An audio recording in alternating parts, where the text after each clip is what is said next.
আসসালামু আলাইকুম। আজকে আমি আপনাদের জন্য একটা সুন্দর একটা রেসিপি নিয়ে হাজির হলাম। আর এটি হচ্ছে স্যান্ডউইচ রেসিপি। এটা কীভাবে তৈরি করবেন প্রথমত বলে নিই। এখানে আছে আমি গাজর কুচি নিয়েছি এবং কিছু পেঁয়াজ কুচি দিলাম। এখন আমি অ্যাড করব সামান্য কিছু গোলমরিচের গুঁড়ো এবং অ্যাড করব সামান্য লবণ। আর এখন লাগবে একটি ডিম। এখানে চাইলে আপনারা 2টি ডিমও ইউজ করতে পারেন, আমি এখানে জাস্ট একটা ডিম ইউজ করেছি।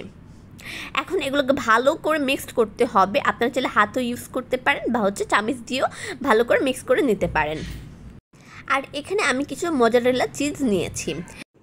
এই তো ডিমগুলো আমি এখন তাওয়ার মধ্যে ঢেলে দিচ্ছি। এখন এটা ভালো করে গোল করে নিচ্ছি। আর সাথে আমি যে পাউরুটি নিয়েছি, এই পাউরুটির মধ্যে আমি দোনো পাশে বাটার অ্যাড করে নিচ্ছি। এই তো এই পর্যায়ে আমি কিছু মোজারেলা চিজ আমি ডিমের উপর ছেড়ে দিলাম। আর আমি যে বাটার মেখে রেখেছিলাম সেই বাটার মাখার পাউরুটিটা ডিমের উপর দিয়ে দিলাম। এপাশ ওপাশ করে ভালো মতন ভেজে নিতে হবে, আর চিজটাও যাতে গলে যায় সেটাও খেয়াল রাখতে হবে। তো এই তো আমি এখন এক পাশ ভাজা আমার শেষের দিকে, এখন আমি অপর পাশটাও ভালো করে ভেজে নিচ্ছি। এই তো ভাজা এখন একদম শেষের দিকে, আমি এটা এখন নামিয়ে ফেলবো। এই তো সুন্দর একটা স্যান্ডউইচ আমার তৈরি হয়ে গেল। এখন এই স্যান্ডউইচটা আমি কেটে নিব ছুরি দিয়ে।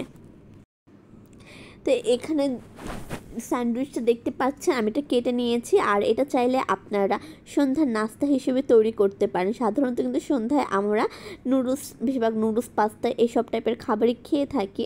তো আপনারা চাইলে একদিন এই স্যান্ডউইচটা তৈরি করে খেতে পারেন এবং বাচ্চাদেরকেও দিতে পারেন।